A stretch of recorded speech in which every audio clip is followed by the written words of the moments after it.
ये लो आदित्य, आपका डिस्कनेक्ट कर दिया, ठीक है।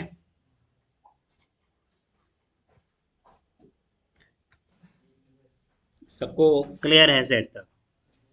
किसमें बनाऊं भाई? कहीं बना दूं? यार होल प्रैक्टिस में क्या पड़ा है ये? यहीं बना देते हैं।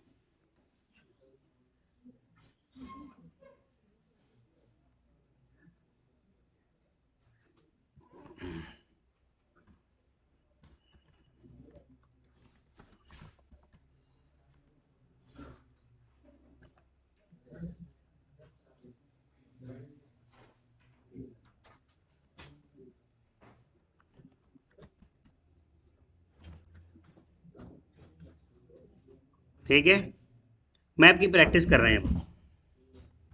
जैसे कि आप सब जानते भी हैं कि डेफिनेशन वाइज अगर हम देखें, मैप कब हमें ज़रूरत पड़ता है। सबको दिख रहा है? ब्लैक पे मतलब सही दिख रहा है ना? यार वैसे वाइट पे ज़्यादा अच्छा दिखता है।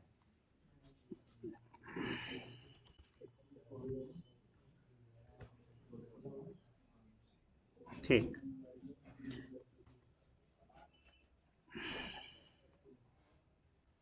डायग्रामेटिकली अगर हम बात करें, डायग्राम मैं पहले ही बता चुका हूँ आपको मैप का, अब बताने की ज़रूरत नहीं है ना। जिसके अंदर हमने लीगेसी क्लास भी बताया था, डिक्शनरी और दिस प्रॉपर्टीज और आपका हैश टेबल, है ना। तो ये सब डन है, डायग्राम बनाने की कोई आवश्यकता नहीं है। ठीक। ये हु इज दिस? शिव कहाँ से आ रहे हो भाई? ठीक। बात करते हैं अगर मैप की, तो क्या था हमारा? If we want to represent a group of object as key value pair, then we should go for map interface. If we want to represent a group of as key and key value pair, then we should go for map interface. ठीक। both key and value is known as a single unit। ठीक। की और value दोनों को अगर मिला के कहा जाए तो क्या कहलाती है वो? Single unit. ऐसा नहीं है कि वो दो यूनिट कहलाएंगी, इन दोनों का कॉम्बिनेशन, इन दोनों का पेयर क्या कहलाएगा आपका? सिंगल यूनिट, एक यूनिट कहलाएगा।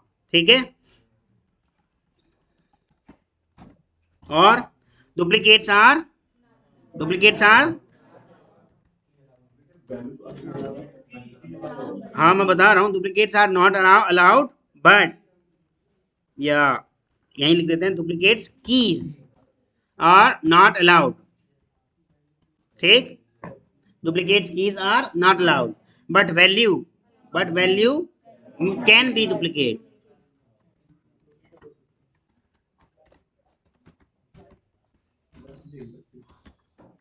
ठीक।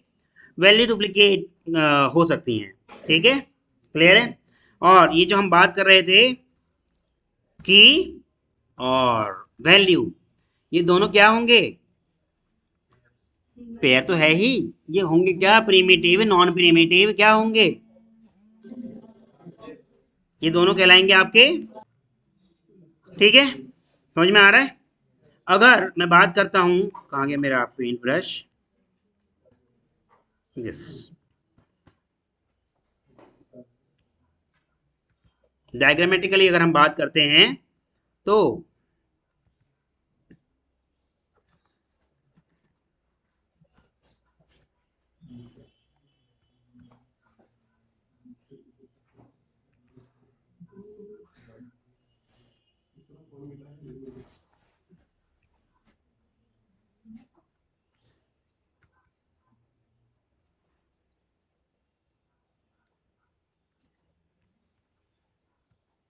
इस तरह से अगर हम बात कर रहे हैं, तो ये जो है मेरा, एक तरफ क्या है, मान लो कुछ डाल देते हैं वैल्यूज। मान लो मैं एक तरफ डाल दे रहा हूँ इसमें, हैंग हो गया, 1, छोटा छोटा आ रहा है भाई,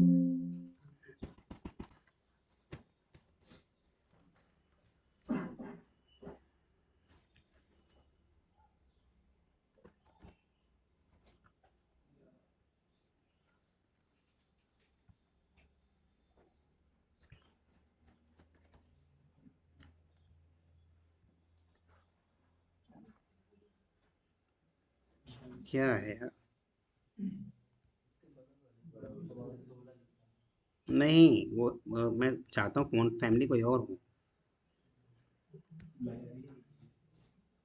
वो थोड़ा सा तिरछा आ रहा है ना।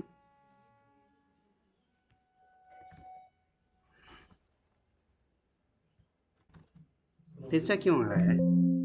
कन- ठीक है, अब सही है।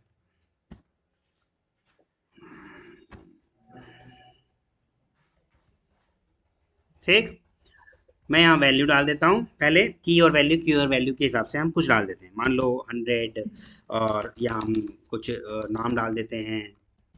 ठीक, ठीक। और ऐसे ही यहाँ पर मान लो 200, और यहाँ हम डाल देते हैं वैल्यू कुछ भी।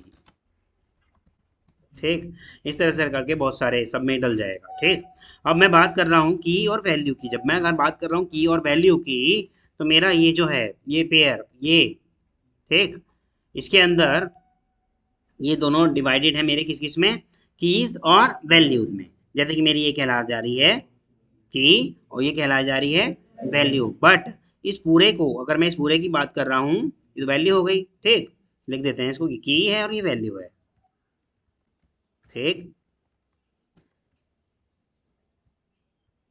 और दिस वैल्यू। ठीक, लेकिन अगर मैं बात करता हूँ इस पूरे की, मैं बात करता हूँ इस पूरे की, ये मेरी क्या कहलाएगी? ये सिंगल सिंगल एंट्री कहलाएगी, सिंगल यूनिट कहलाएगी, सिंगल एंटाइटी कहलाएगी। ठीक, ये क्या है? Single unit. ठीक, अब बात कर रहे थे हम की और वैल्यू की भी मेरी क्या हो सकती है? की भी मेरी क्या रहेगी?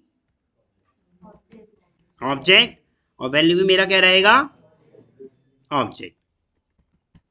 यहां तक किसी को कोई इशू? क्लियर है? समझ में आ रहा है? ठीक, map interface is not direct child interface of your collection. I am just talking about collection interface, not I am talking about collection framework. If we are talking about collection framework, in that case map should be there, है ना? Collection framework की बात करूंगा अगर मैं, तो उसके 9 की फीचर में एक मैप भी है ना। लेकिन मैं बात कर रहा था उन 9 की फीचर्स में से सिर्फ और सिर्फ कलेक्शन की, कलेक्शन इंटरफेस की अगर मैं बात कर रहा था, तो उस केस में मैप उसका डायरेक्ट चाइल्ड है ही नहीं, वो अलग एंटाइटी है। तो जब उसका डायरेक्ट चाइल्ड नहीं है, तो उसके द्वारा जो मेथड थे, उसके खुद के जो मेथड थे, ऐड, याद आ रहा होगा, ऐड ऑल, रिमूव ऑल, ये वाले इसको नहीं मिलने वाले। इसके खुद के मेथड्स होंगे, ये वाले मेथड इसको नहीं मिलने वाले। क्यों? क्योंकि ये डायरेक्ट चाइल्ड उसका है नहीं, किसका? कलेक्शन इंटरफेस का। ठीक, तो इसके खुद के मेथड्स होंगे। अब देखते हैं क्या क्या है।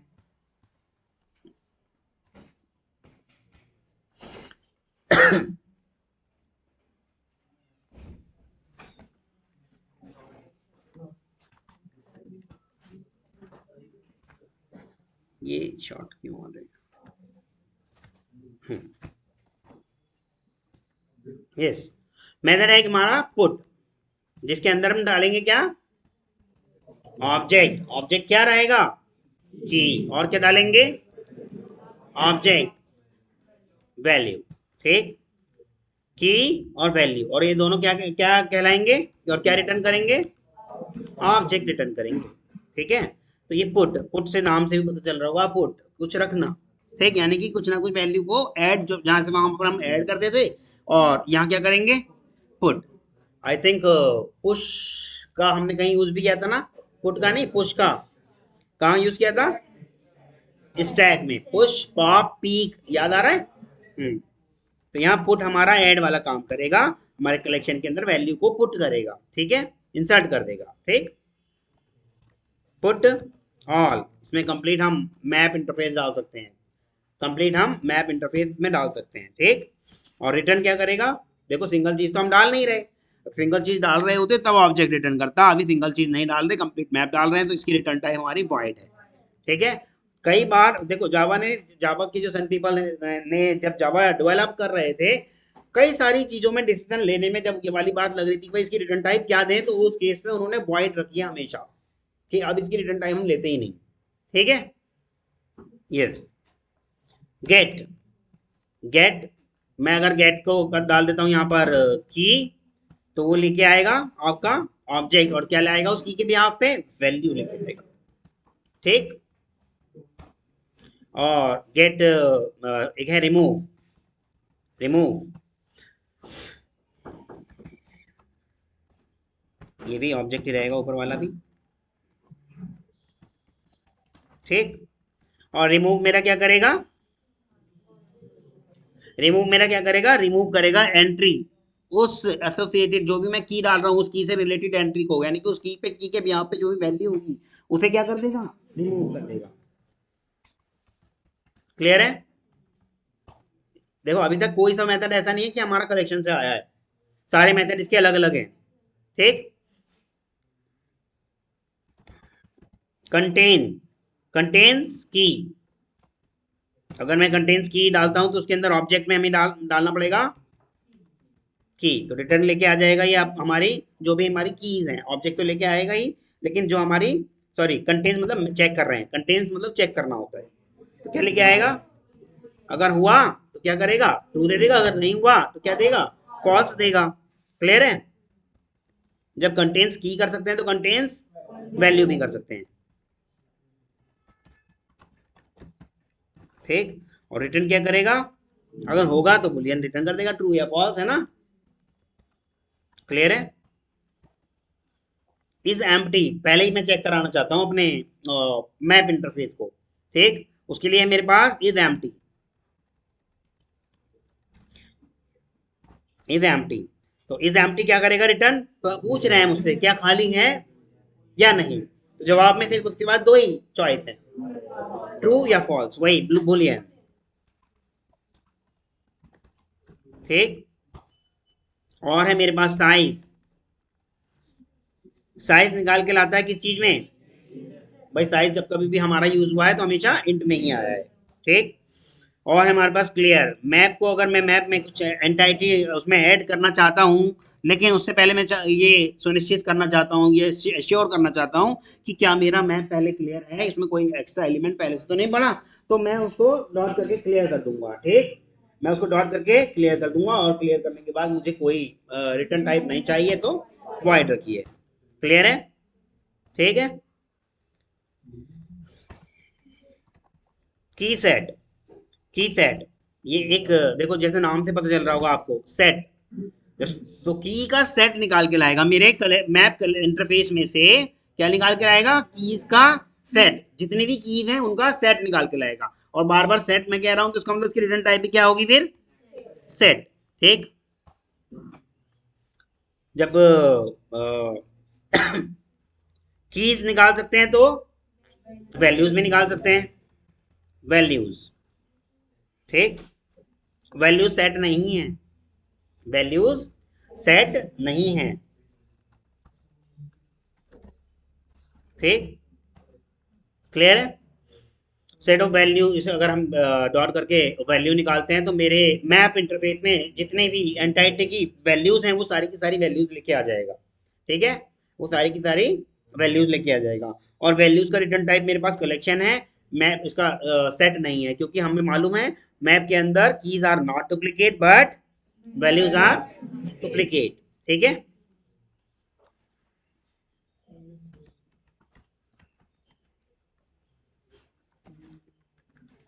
एक है एंट्री सेट, जिस टाइम मैंने सेट की एंट्री करी थी तो उस टाइम में मेरा सेट के अंदर एंटर किए जा सकने वाले एलिमेंट क्या थे, उस सब का पूरा सेट निकाल के लाएगा। ठीक। इसको हम करके देखेंगे, करके तो खैर सारे ही देखेंगे, इसको और ठीक से करके देख लेंगे। ठीक। अब बात कर लेते हैं कोड पे।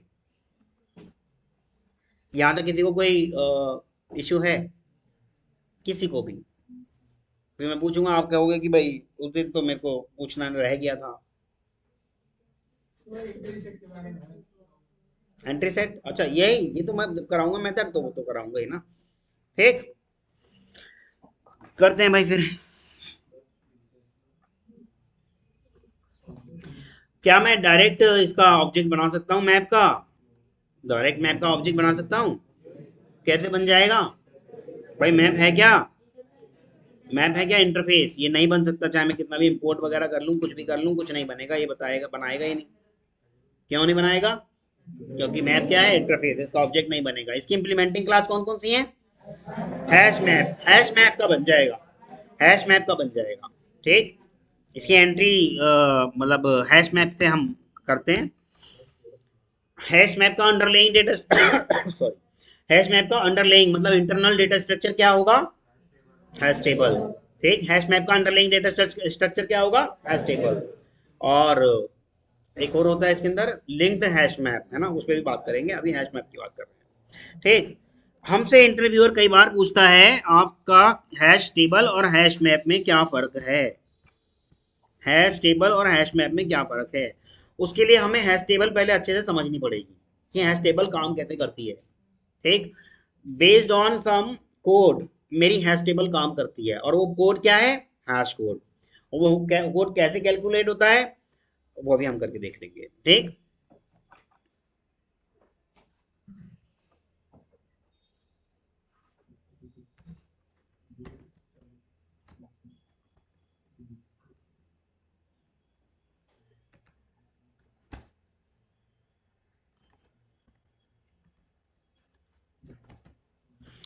हैश मैप और हैश टेबल। देखो, अगर मैं हैश मैप की बात करता हूँ तो मेरा हैश मैप का कोई सा भी मेथड, देखो यही सारी बातें, एक भी अगर लीक हो गया, थ्रेड सेफ या सिंक्रोनाइज या मल्टी थ्रेडिंग, इनमें से कोई सा भी एक पॉइंट आ गया तो आपके पास कम से कम 4 से 5 पॉइंट बनाने के लिए हैं। ठीक, अब मैं इसको कह देता हूँ कि ये क्या है, इसके मेथड जो है, इसका कोई सा भी मेथड, नो मेथड इज, कोई सा भी मेथड इसका सिंक्रोनाइज नहीं है। जब सिंक्रोनाइज नहीं है तो स्पीड में क्या होगा? फास्ट होगा, परफॉर्मेंस फास्ट है। ठीक, मल्टी थ्रेडिंग है, मल्टी थ्रेडिंग कॉन्सेप्ट है, और थ्रेड सेफ है ये, और कुछ,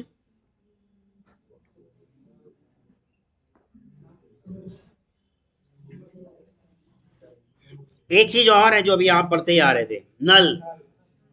नल अलाउ है किसके लिए? कीज और वैल्यू के लिए, but only one time, because keys can not be duplicate. ठीक, नल इज अलाउड कब? One time, for one time, for both की एंड वैल्यू। ठीक, बट केवल एक बार, है ना, but keys can be only one time null। ठीक, इस पॉइंट को एंटर दे देता हूं ताकि दिख जाए सारा अलग से। अब आते हैं इधर, हैश टेबल। जब ये सिंक्रोनाइज है तो फिर वो क्या होगा भाई, ये नॉन सिंक्रोनाइज तो वो क्या होंगे फिर? वो क्या होंगे? सिंक्रोनाइज। अरे स्पेलिंग गलत हो गई ना।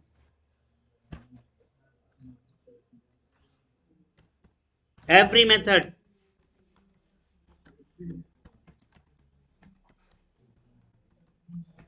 ठीक, ये हुआ परफॉर्मेंस वाइज।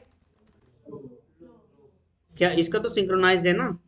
इसका नहीं है, हैश मैप का नहीं है सिंक्रोनाइज, इसका सिंक्रोनाइज रहेगा ना। परफॉर्मेंस वाइज लो। ठीक, मल्टी थ्रेडिंग क्यों, कहाँ अलाउड है?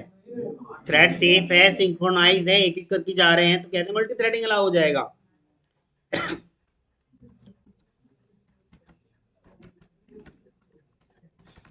और थ्रेड सेफ है, ये थ्रेड सेफ भी है।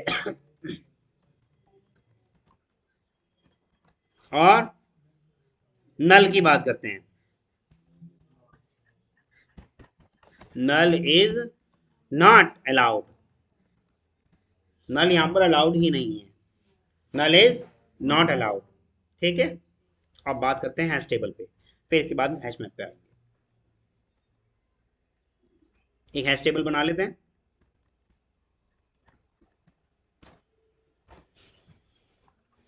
की और वैल्यू और H S T is equal to new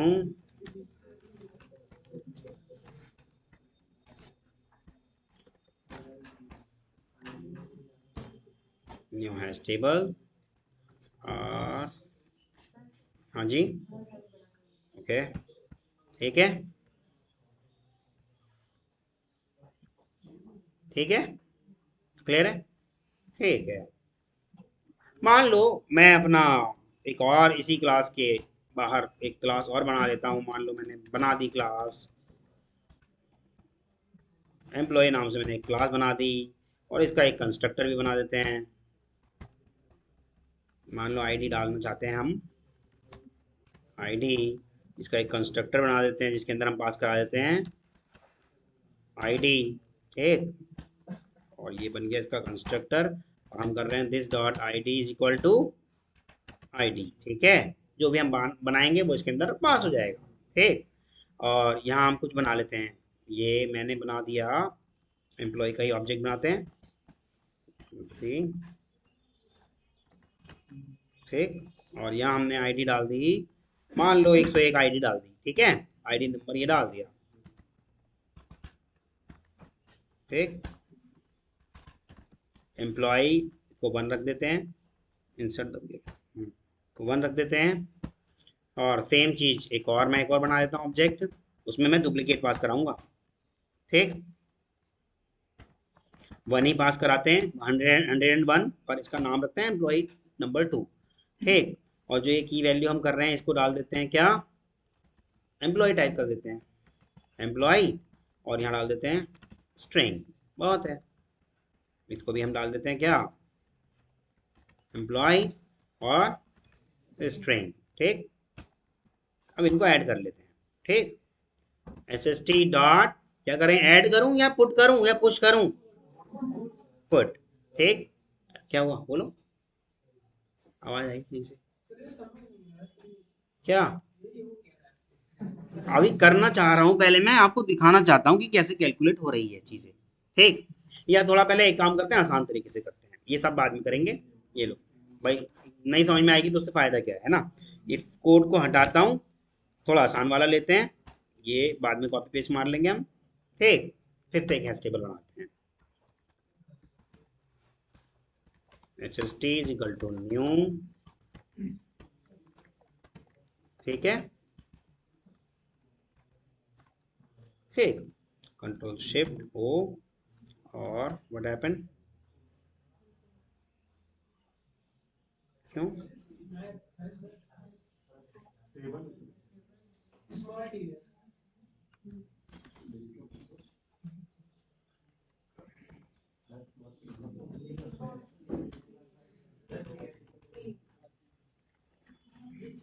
चलो, ठीक।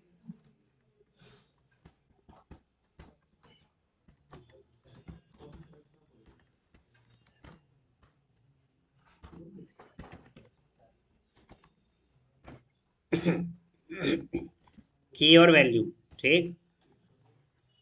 और इसमें डाल देते हैं कुछ भी, देखो क्या कहा उसने, की और वैल्यू, ठीक, पहले की और फिर वैल्यू, ठीक है, डाल देते हैं। मान लो मैंने यहाँ पे 101 डाल दिया और वैल्यू में डाल दिया मैंने विनोद, ठीक। कंट्रोल सी किया, 3 4 डाल दिए, और 2 3 4,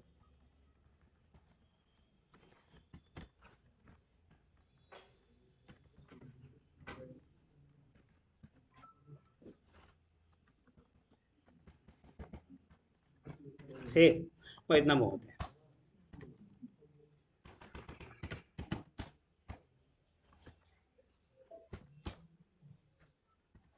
ठीक।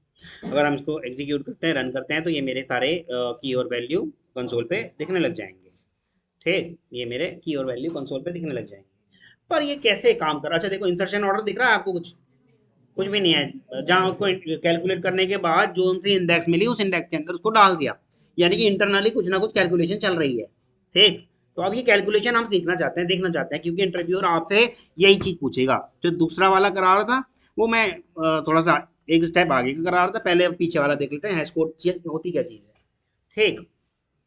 मान लो मैंने यहाँ पे एक ब्रेक पॉइंट लगा दिया, ठीक। अब मैं इसको डिबग कर रहा हूँ और डिबग किया, मैं स्विच नहीं कर रहा, डिबग मोड में चला और ये आके रुक जाएगा, रुक गया।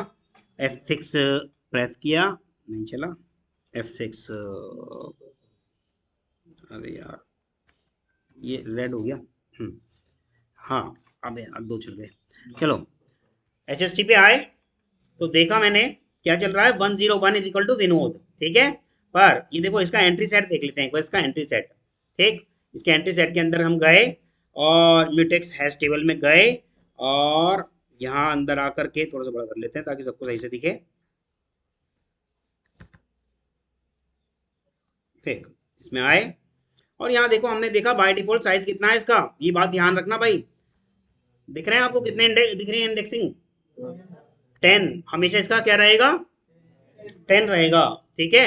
और आप देखते हैं ये इसके अंदर कैसे कैसे क्या क्या कोडिंग हुई, हैश कोड वाली जो हम बात कर रहे हैं बार बार, ठीक। 101 की आई ये और वैल्यू नल विनोद और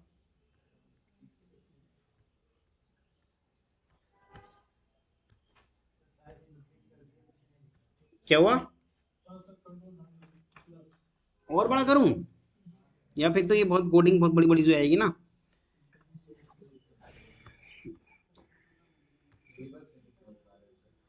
डिबग नहीं समझ में आ रहा, अच्छा दिख नहीं रहा। जो एक्चुअल चीज है वो ढूंढने के बाद मैं उसको कॉपी पेस्ट करके पेंट पे पेस्ट कर दूंगा, ठीक है। तब कोई दिक्कत नहीं होने की किसी को। ये लो मैं इसको पहले ये रख दे रहा हूँ क्योंकि वहां मुझे ढूंढने में थोड़ी दिक्कत हो रही है, मैं इसको इधर उधर कर देता हूँ बस, ठीक।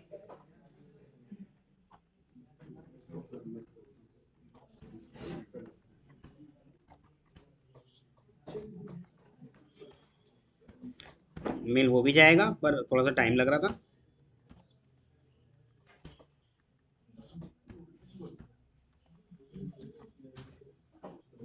ब्रेक किया, टर्मिनेट किया, फिर से हमने इसको डिबग किया, ब्रेक पॉइंट पे आके रुक जाएगा। F6 करा, F6 F6 एक एंट्री जा चुकी होगी, ठीक।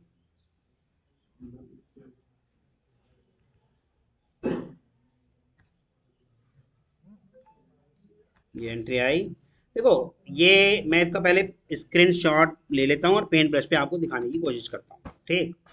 ये आपका प्लस प्लस कंट्रोल प्लस,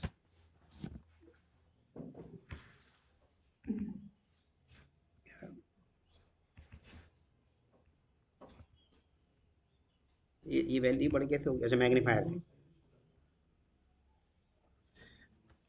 देखो आपको दिख रहा है कुछ हैश कोड दिख रहा है, क्या है हैश कोड मेरा? 82 660 112, ठीक। 82 660 112, ठीक है। ये आया कहाँ पर? इंडेक्स नंबर 7 पे, 82 660 112, ठीक। अब आते हैं इसको कंसोल खोल लेते हैं इसी का ही, ठीक।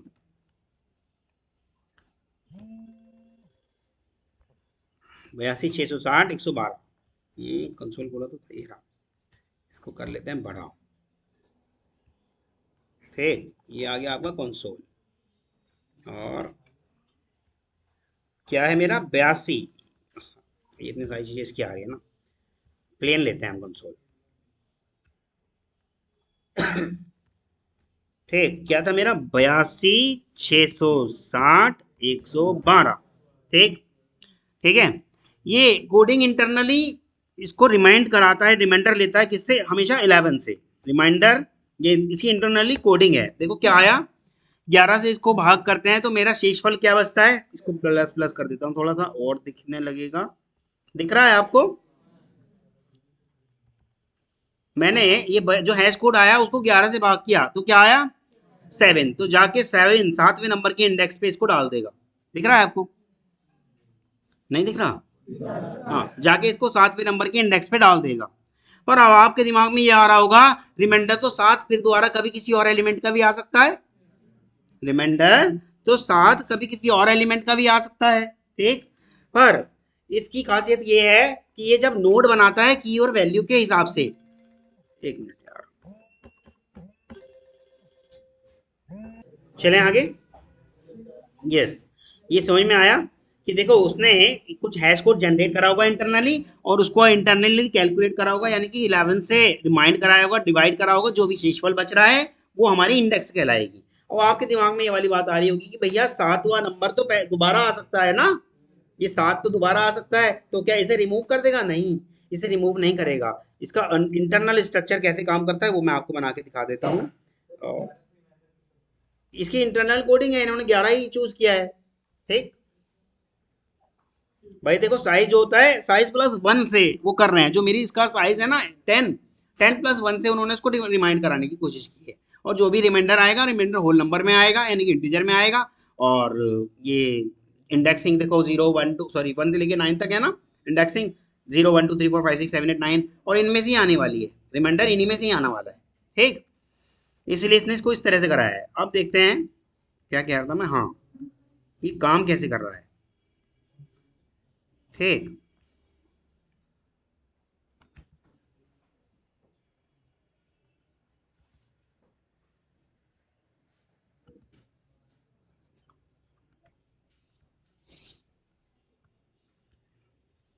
Index 0, okay, B U I, index 0,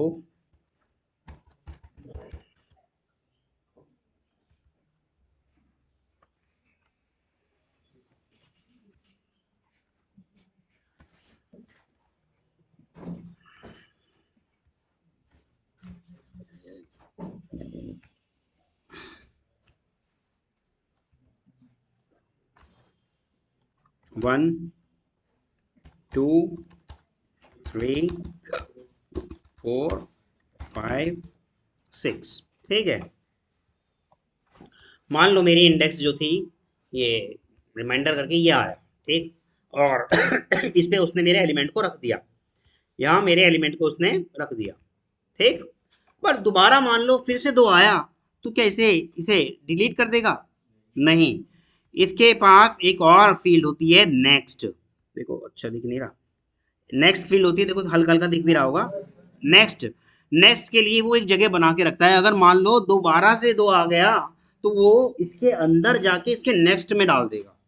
रहेगी इंडेक्स 2 में ही, पर 2 के अंदर जाके उसके नेक्स्ट में डाल देगा। उसकी इंडेक्स ये सब नहीं कहलाएंगी, 0 1 2 3 4, मतलब सॉरी 2 तो आई क्या, 0 1 3 5 6 ये नहीं कहलाएंगी। अगर 2 ही आया तो 2 के नेक्स्ट में जा करके अंदर उस एलिमेंट को डालेगा। देखते हैं अभी, क्या पता हमारा आ ही जाए, रिपीट हो जाए कोई सा। ठीक, F6। अब देखें, चलो तीनों ही चला देते हैं, तीनों चारों जितने भी हैं, ये चारों चला देते हैं, कोई सी तो रिपीट होगी। काउंट हो गया 4, ये वैल्यूज आ गए सारे। एंटी सेट खोलते हैं और इसको हम पढ़ा कर लेते हैं। इसके अंदर टेबल खोल लेते हैं और ये सारे आ गए। देखो आपने ध्यान दिया, 1 2 3, 1 2 3 4। ठीक है, अब देखेंगे ये जो ये आया है 7 वाला। ठीक, देखो 7 वाला जो आया है ये इस हैश कोड पे आया है, 82 ये हम कैलकुलेट कर चुके हैं। ठीक, अब इसके अंदर आते हैं, ये क्या है, 20 44 705। कोई रिपीट नहीं हुआ सभी का, 20 44 705। ठीक, 20 44 705, इंडेक्स 0 3 पे गया है, वो 3 पे गया है वहां पर, है ना।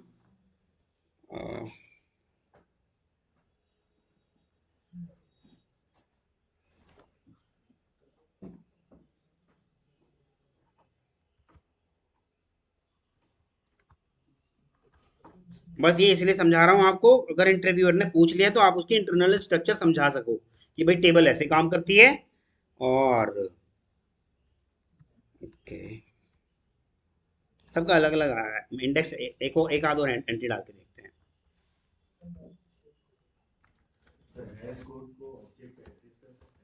हाँ, एड्रेस नहीं है ये, रेफरेंस एड्रेस अलग चीज है।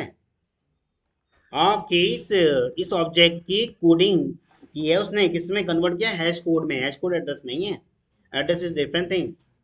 ठीक,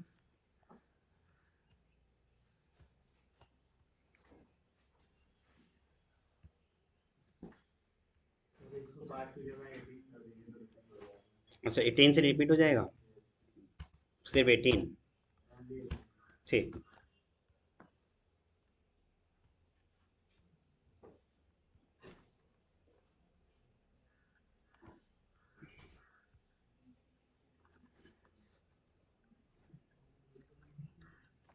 ठीक है, अब देखते हैं।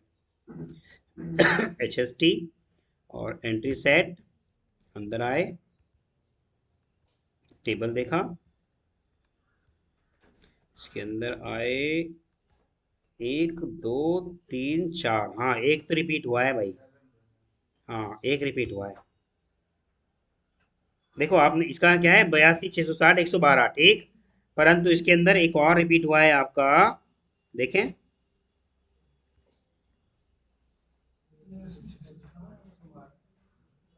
ये 82।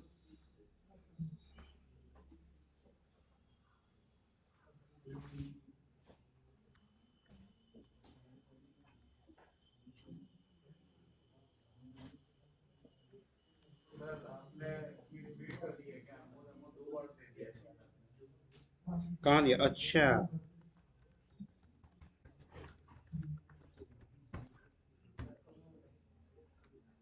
अब तो नहीं रिपीट।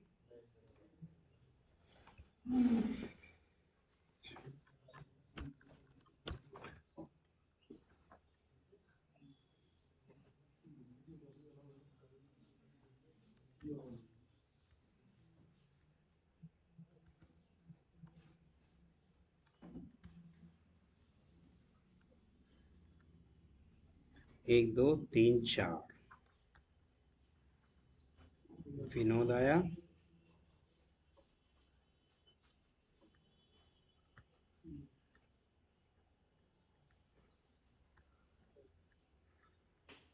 हाँ देखो ये आया, 10 आया होगा किसी का। तो उसके लिए ये देखो यहाँ पर नेक्स्ट, नेक्स्ट के पास आया ना एक और एंटी सेट आ गया नेक्स्ट के पास, वो किसका आया, कमल का। दिख रहा है आपको। दोनों का हैश कोड का अगर रिमाइंड करके देखेंगे, रिमाइंडर देखेंगे, देखते हैं अभी क्या है। 189 63 55 805, 189 63 55 805।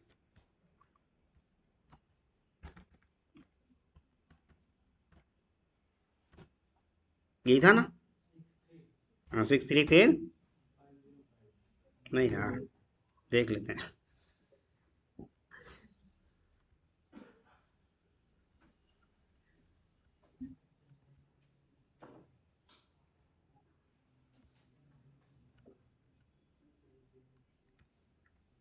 189 63 55 805, 55805। तो क्या आया है, सिमिलर आ रहा है, 3 दिख रहा है। अब दूसरे वाले का देखते हैं।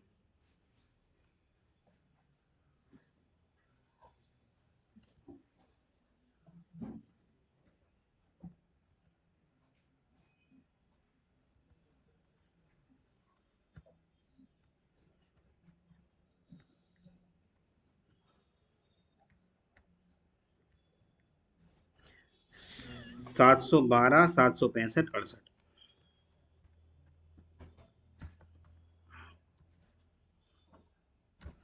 यही है ना।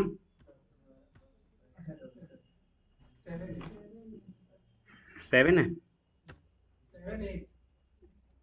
लास्ट में 78। 712 765 78। 10 आ रहा है, इसका तो सही आ रहा है, लेकिन उसका 3 आ रहा है, ये गलत है। सिमिलर होता है तब जाकर के नेक्स्ट पे जोड़ता है ना।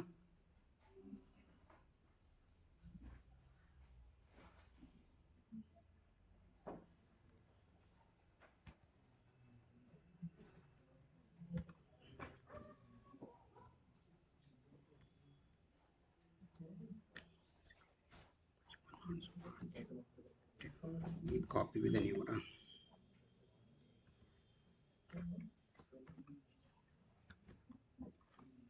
ये हुआ क्यों नहीं है यार।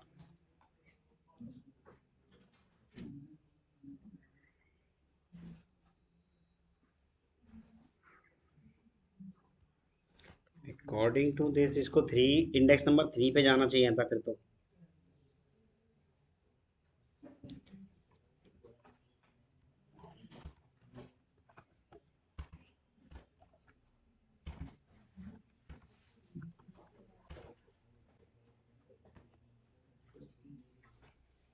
मैं ये लास्ट बार कर रहा हूँ, एक बार आप कुछ वैल्यूज के साथ करना, क्योंकि इसी में मैं पूरी क्लास नहीं खत्म करने वाला। ठीक।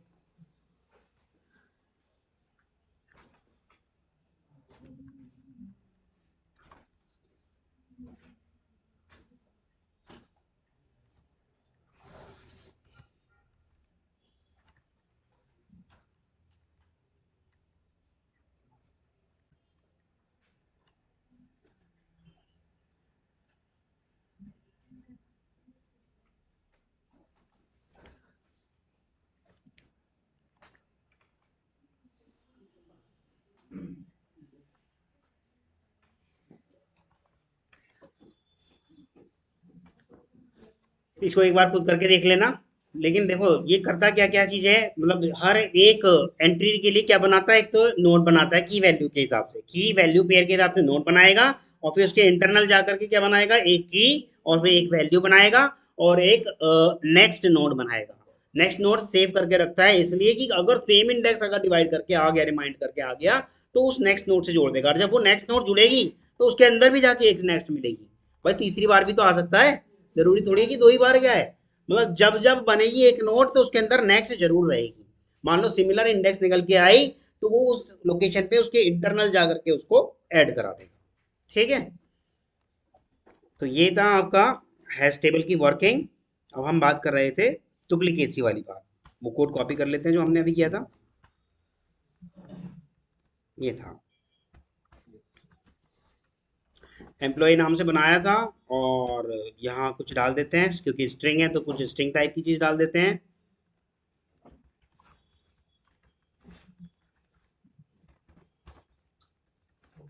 और इसमें डालता हूँ एम्प्लॉय 1, और इसमें डाल देते हैं। ठीक। आप बताइएगा, अगर मैं इसके साइज चेक करता हूँ, क्या एच एस टी का साइज चेक करता हूँ तो कितना आना चाहिए, कितना आना चाहिए?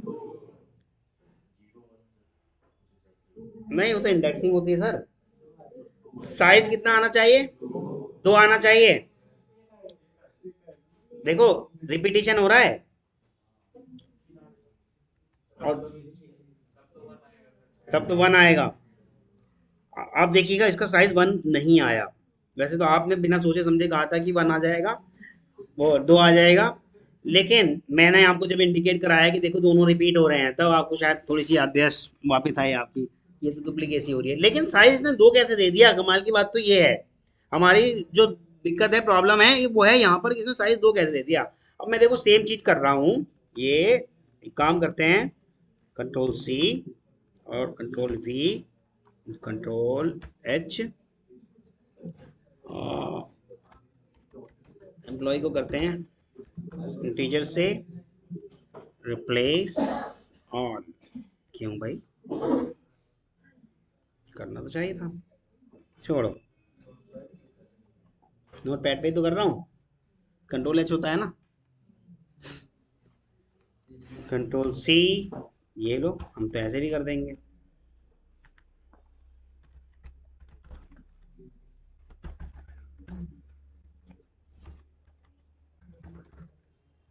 ये लाइन करके आ गई है, पता है क्यों?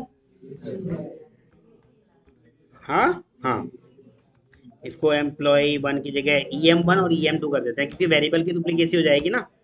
EM1 और EM2 कर देते हैं। ठीक। और यहाँ पर भी हम एम्प्लॉय नहीं डाल करके क्या डाल देते हैं, इंटीजर। ठीक। यहाँ भी हम डाल देते हैं क्या, इंटीजर। ठीक। अब देखिएगा यहाँ भी मैंने यही काम किया है, 101 डाल दिया, 101 डाल दिया। ठीक है। ठीक। और ये क्या हो गया भाई, अब एच एस टी की प्रॉब्लम है अब, है ना। ये लो HST 1 कर देते हैं, और इसको भी HST 1 कर देते हैं और 1 कर देते हैं। ठीक। अब क्यों भाई,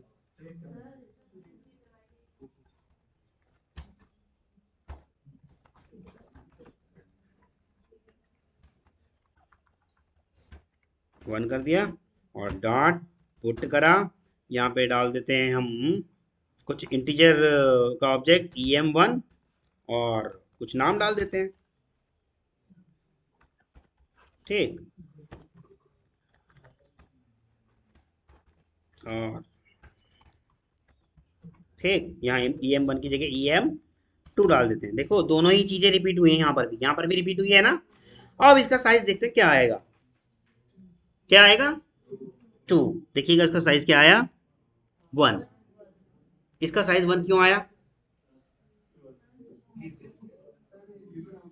हाँ वही चीज तो हमने इसके साथ की है, देखो सेम चीज इसके साथ की है। और ये 101 डाला था, एम्प्लॉय 1 एम्प्लॉय 2 डाला, और इसका साइज देखा, इसका तो 2 आ रहा है और इसका 1 आ रहा है। ऐसा क्यों,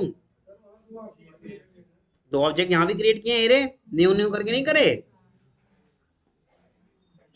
वहां पर भी 2 किए हैं, ये रे दोनों न्यू करके किए हैं, और यहाँ पर भी दोनों ही न्यू करके किए हैं। देखो इंडेक्सिंग का साइज से मतलब नहीं होता।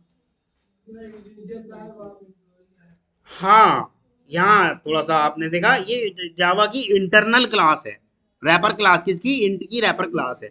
और जावा जब खुद की रैपर क्लास बना रखा है, जावा ने खुद कोड किया, जावा सन पीपल ने जब कोड किया, तो इन्होंने इसके साथ क्या दिए होंगे, इन्होंने इसके साथ 2 मेथड दिए होंगे। क्या क्या दिए होंगे, हैश कोड और इक्वल्स। हैश कोड और इक्वल्स लिखा है इसमें।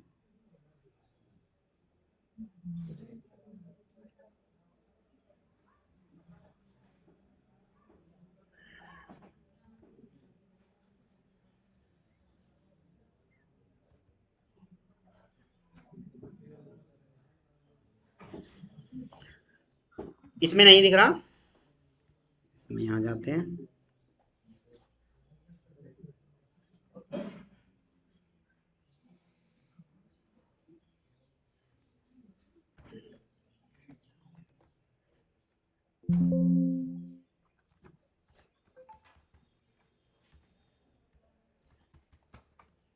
दिख रहा है हैश कोड और एक इक्वल भी है वैसे, हाँ आ गया ना, हैश कोड और इक्वल्स। इसके पास इंटरनली ये 2 मेथड हैं, पर हमारी जो हमारी खुद की प्रिमिटिव क्लास है, इसके पास तो नहीं है। देखो कहाँ है, हैश कोड और इक्वल मतलब ये जो भी हम वैल्यू डाल रहे होते हैं ना, उसका एक हैश कोड कैलकुलेट करता है। वही सुमित आपको वाली बात कि भाई ये ऐसा क्यों हो रहा था कल, वो उसका हैश कोड कैलकुलेट करता है और इक्वल मेथड से चेक करके देखता है कि ये इक्वल तो नहीं आ गए। और जैसे ही अगर इक्वल आ गए वो अलाउ नहीं करने देगा, एंट्री नहीं देने देगा। तो यानी कि इंटीजर के केस में उसने एंट्री नहीं करने दी, सिर्फ इसलिए इसका साइज क्या आ रहा, बन रहा। तो मैं अगर देखो यहाँ पर ये हैश कोड और इक्वल की डेफिनेशन यहाँ मैं खुद लिख देता हूँ, अगर उन मेथड को ओवरराइड कर देता हूँ यहाँ पर एम्प्लॉय वाले के अंदर भी, ठीक, तो फिर इसका साइज भी 1 हो जाएगा, क्योंकि इसके पास भी वही कैलकुलेशन करने के लिए हैश कोड और इक्वल मेथड अवेलेबल हो गए। देखो अभी दिखाया था मैं आपको, मैं नहीं लिख रहा इतना सारा कोड, जबकि हमारे पास इसके अंदर एक सोर्स होता है। हाँ ये रहा सोर्स, जनरेट हैश कोड और इक्वल, दिख रहा है, मैंने हैश कोड और इक्वल नाम के मेथड जनरेट कर दिए, ठीक, दिख रहे हैं, ये ओवरराइड हो गया ना, हैश कोड ओवरराइड किया और इक्वल ओवरराइड किया, ठीक, दोनों मेथड आ गए इसके पास। अब यानी कि अब इसके लिए भी, एम्प्लॉय के लिए भी जो भी ऑब्जेक्ट डाला जाएगा, उस ऑब्जेक्ट के लिए क्या करेगा, वो हैश कोड से कैलकुलेट करेगा, वो कुछ कोड निकल के आएगा, उस कोड को इक्वल मेथड से मैच करके देगा, कहीं इक्वल तो नहीं हो रहे, इक्वल हो रहे होंगे तो वो उसको डुप्लीकेट को जाने नहीं देगा। ठीक है, देखें रन करके, दोनों का साइज दिख रहा है 1, दोनों का साइज दिख रहा है 1। ठीक है, ये हैश कोड और इक्वल, ये जब आप हैश टेबल की फंक्शनिंग बताओगे तो बहुत ज्यादा फोकस करके बताना उसको हैश कोड और इक्वल मेथड के लिए, क्योंकि हर एक ऑब्जेक्ट का हैश कोड कैलकुलेट होता है based on this size plus 1, यानी कि डिवाइडेड कर दोगे आप 11 से, जो भी रिमाइंडर आएगा उसके अकॉर्डिंग वो इंडेक्सिंग ले लेता है, उस इंडेक्स पे जाके मेरी वैल्यू स्टोर हो जाती है। ठीक, मान लो वैल्यू मेरी डुप्लीकेट है, वैल्यू मेरी डुप्लीकेट है, तो उसका हैश कोड भी तो वही बन के आएगा ना, और इक्वल मेथड उसको आगे आने नहीं देगा, यानी कि कोई भी इंडेक्स नहीं देगा अगर पहले से मौजूद है। ठीक, अब दूसरी बात आप ये वाली भी कर सकते हो यहाँ पर, कि मान लो रिमाइंडर करके इंडेक्स मेरा सेम आ गया, रिमाइंडर करके इंडेक्स मेरा सेम आ गया, पर इंटरनल स्ट्रक्चर क्या है, इसकी इंटरनल स्ट्रक्चर क्या है, की वैल्यू के हिसाब से एक नोड बनाता है, पहली नोड बनाता है की एंड वैल्यू के हिसाब से, और फिर एक की बनाता है, एक वैल्यू बनाता है, और एक नेक्स्ट बनाता है। नेक्स्ट में वो तभी यूज हो पाएगा नेक्स्ट वाला जब सेम इंडेक्सिंग आ गई, तो जाके नेक्स्ट पे रख देगा, और फिर दोबारा अगर आ गई तो उस नेक्स्ट नोड के अंदर भी ये जरूर बनेगा एक और नेक्स्ट। ठीक, तो इंटरनल बनता चला जाएगा ये। ठीक है, यहाँ तक किसी को कोई इशू, ठीक है, क्योंकि वो हमारी इंटरनल जावा की क्लास थी, उन्होंने पहले ही खुद बना के दे रखा है उसको हैश कोड और इक्वल। ये हमारी खुद की क्या थी, प्रिमिटिव क्लास थी, तो कस्टमाइज क्लास थी, इसके अंदर हमने अभी तक बनाया नहीं था, इसलिए वो उसको कैलकुलेट नहीं कर रहा था।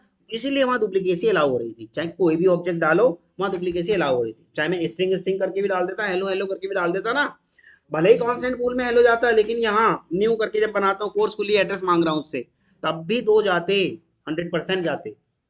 ठीक। लेकिन इसकी बात कर रहा हूं मैं, अगर इंटरनल इंटीजर की, वहां हैश कोड और इक्वल मेथड ऑलरेडी प्रीडिफाइंड है। ठीक है। ठीक है। हाँ। हाँ। नहीं, इंडेक्सिंग नहीं निकलेगी वो, उसकी कैलकुलेशन फिर दोबारा हैश कोड से डिवाइड करके वापस फिर आएगी मल्टीप्लिकेशन करके, वो फिर जो भी हैश कोड निकल के आएगा उसके बिहाफ पे फिर निकाल के लाएगा आपकी उस वैल्यू को। ठीक।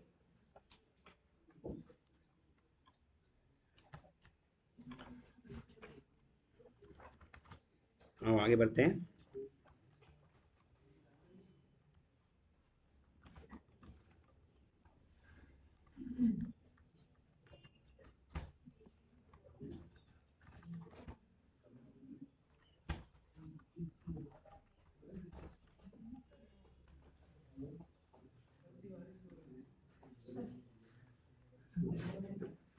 नींद आ रही है क्या यार? इतना भी बोरियत भरा नहीं पढ़ाता मैं।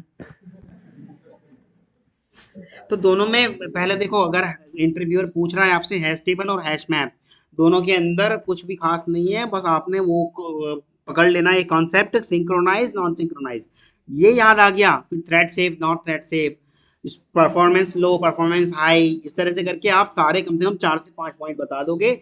और इसकी इंटरनल वर्किंग अगर समझाना चाहते हो, वैसे तो समझानी चाहिए, कायदे में समझानी चाहिए। मेरा जब जब इंटरव्यू हुआ है, मैंने सच में समझाया है, और मुझे ऐसा लगता है शायद कलेक्शन फ्रेमवर्क में मैंने इतना अच्छे से समझाया, उसकी वजह से इंप्रेस होके मेरे ज़्यादातर सभी इंटरव्यू निकले हैं। ठीक।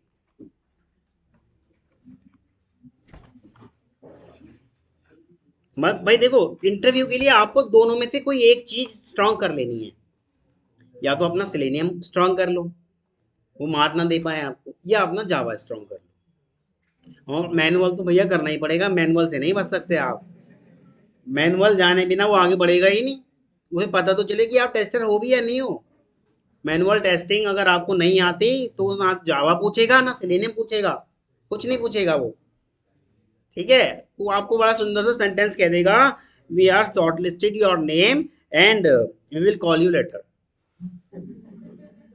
आप खुश हो रहे होंगे मन ही मन में कि कॉल आने वाली होगी, कॉल आने वाली होगी, फिर मेरे से कहोगे सर कॉल की कहा था उसने कि कॉल यू लेटर आया तो है नहीं।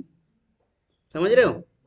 तो आजकल एचआर भी वैसे, जब आपका इंडक्टरी वो कंडक्टिंग होता है ना, जैसे अब अपना शेड्यूल कराने के लिए पूछता है कि are you looking for a job change, तो वो भी दो चार क्वेश्चन पूछने लग रहे हैं उनकी तरह, टेक्निकल्स की तरह। वो इसलिए पूछ रहे हैं कि यहीं से ही शॉर्टलिस्ट कर लेते हैं इनको, क्यों फालतू में टाइम और आगे तक का खराब करवाएं।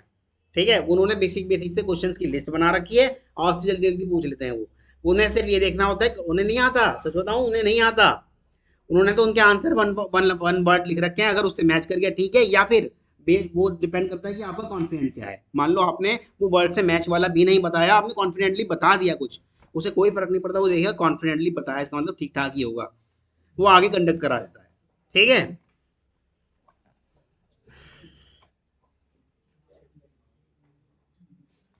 अब आते हैं हम लिंक्ड हैश में।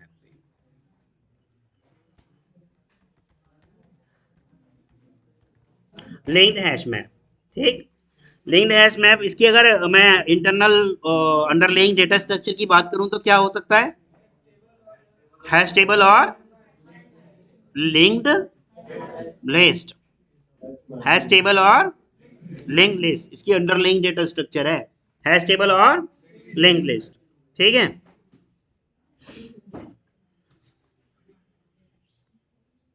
अच्छा, लिंक्ड की बात आ गई है, तो इंसर्शन ऑर्डर प्रिजर्व होगा या नहीं? लिंक्ड जब सॉर्टेड लिंक्ड, क्या था सॉर्टेड में आया था ना, sorry, link linked hash set में आया था ना, लिंक्ड हैश सेट में भी हमने इस चीज को करके देखा था, इंसर्शन ऑर्डर प्रिजर्व मेंटेन हो रहा था। तो वही चीज यहाँ पर भी होगी। ठीक है। इंसर्शन ऑर्डर प्रिजर्व रहेगा, लेकिन अगर ये आपसे पूछ लिया जाए, इंटरव्यू अगर पूछ लेता है हैश मैप और लिंक्ड हैश मैप में क्या फर्क है, बड़ा बड़ा सा मोटा मोटा फर्क सिर्फ ये दो हैं। क्या क्या? underlying data structure is hash table for hash map, underlying data structure is hash table as well as linked list। दूसरा दूसरा फर्क, insertion order is not preserve. अभी देखा ना हमने कैसे इधर उधर हो गया था भाई, कोई वैल्यू हमने पहले डाली थी वो बाद में प्रिंट हो रही है। और इधर क्या होगा, लिंक लिंक्ड की जैसी बात कर रहे हैं हम, तो इंसर्शन ऑर्डर प्रिजर्व। ठीक है,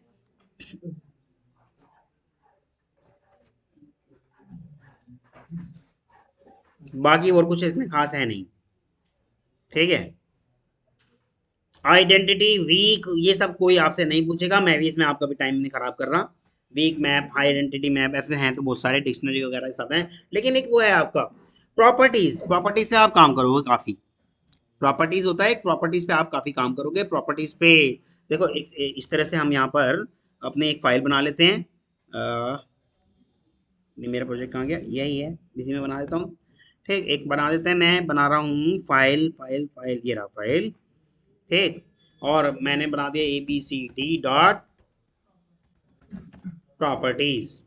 ठीक, अब ये प्रॉपर्टीज नाम की बनी, तो इसके अंदर मैं देखो ये प्रॉपर्टीज नाम की जो मेरी फाइल बनी है ना, ये की और वैल्यू के बेस पे होती है। जैसे कि मान लो मैंने यहाँ डाल दिया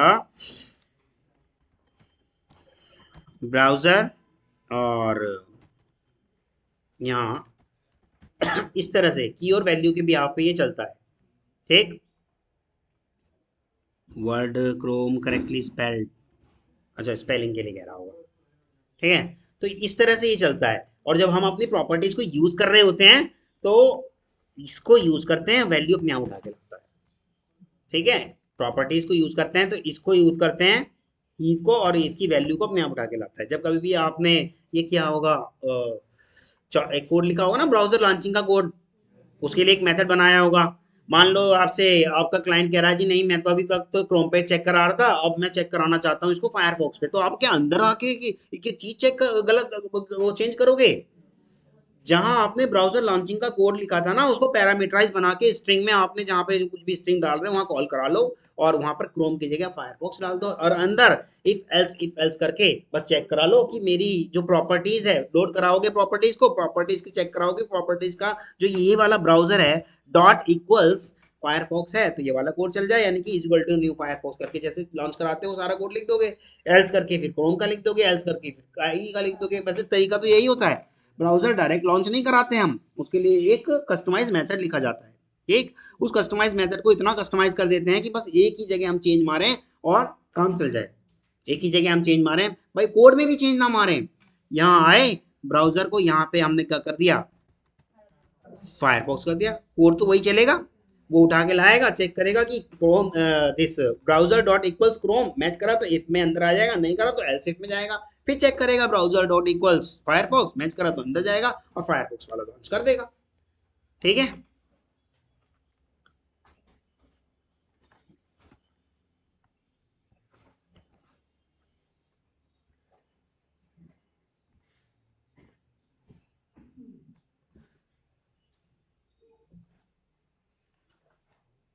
इसके अंदर मैंने रख दिया है ये, और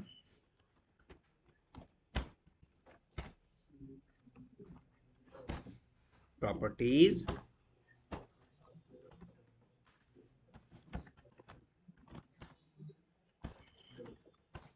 न्यू प्रॉपर्टीज। ठीक, अब जब हम देखो ये एक फाइल ही तो हुई, क्या हुई है अभी बनाया है आपके सामने, एक फाइल करके क्लिक किया था। जब मैंने इसको ऐसे राइट क्लिक करके जब बनाया था, तो कैसे बनाया था भाई, इसके अंदर मैंने जैसे ये ऐसे किया था, और जब मैं इस पे न्यू पे गया था तो ये फाइल ही तो क्लिक किया था, तो ये क्या है, फाइल ही तो हुई।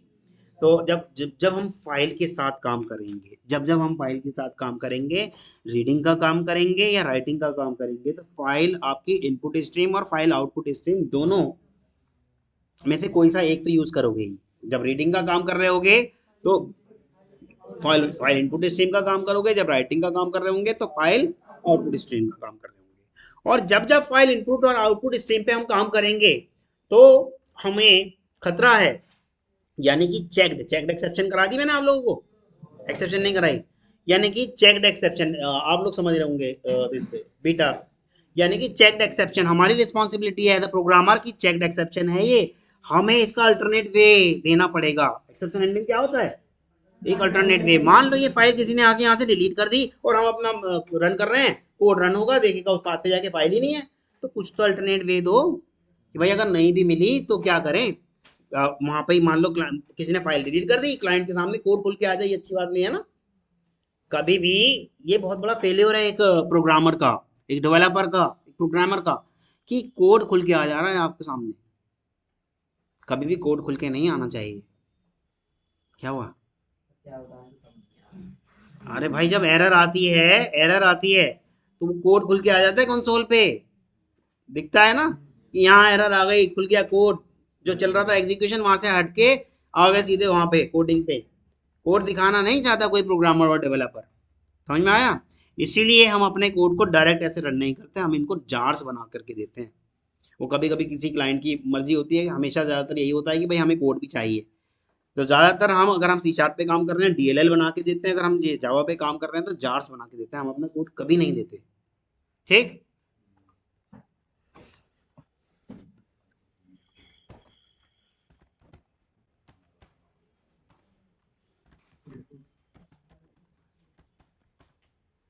फाइल इनपुट स्ट्रीम क्या मांग रहा है इसके अंदर? ये आपका फाइल का पाथ, कौन सी फाइल का पाथ? इसी फाइल का पाथ ले लें, इसका पाथ।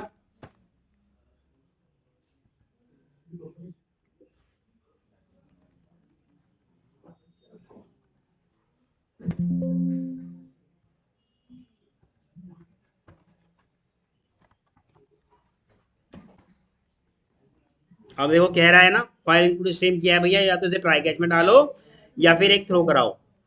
और थ्रो क्या करेगा? आई ओ, क्योंकि इनपुट आउटपुट से, सॉरी ये तो फाइल वाला है, नॉट इनपुट आउटपुट, ये फाइल से है, फाइल नॉट फाउंड एक्सेप्शन, मतलब फाइल किसी ने डिलीट कर दी तो फाइल नॉट फाउंड आने के चांसेस हैं। ठीक है।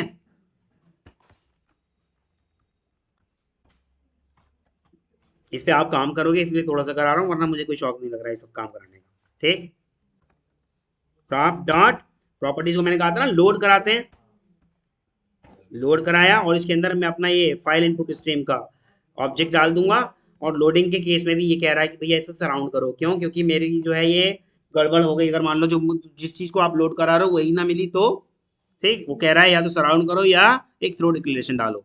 तो क्या डाल रहा है? अब आयो एक्सेप्शन। इस टाइम पे जब हम लोड कर रहे होते हैं इनपुट आउटपुट एक्सेप्शन आने के चांसेस होते हैं। ठीक। यानी कि लोड हो भी या ना भी हो, एक हमने हैंडलिंग अल्टरनेट वे दे दिया। ठीक है। अब या तो system dot out dot print L N करके कर लो डायरेक्ट। क्या है मेरा ये प्रॉप है ना, prop dot get property, get property, इसके अंदर क्या डाल दें हम?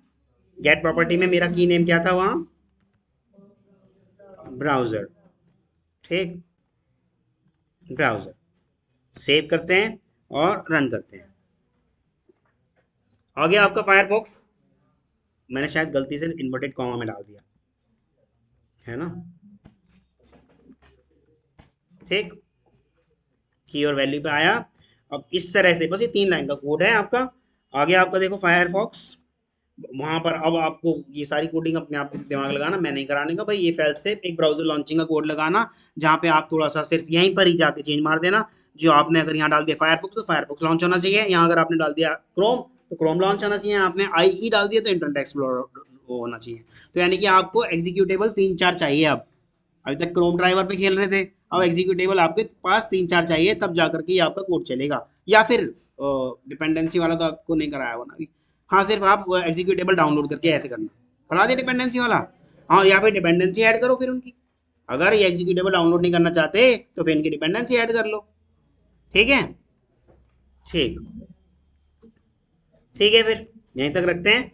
और संडे है कल, मंडे को आपका कलेक्शन पे एक ठीक ठाक सा टेस्ट ले लेते हैं। ठीक है। चलो।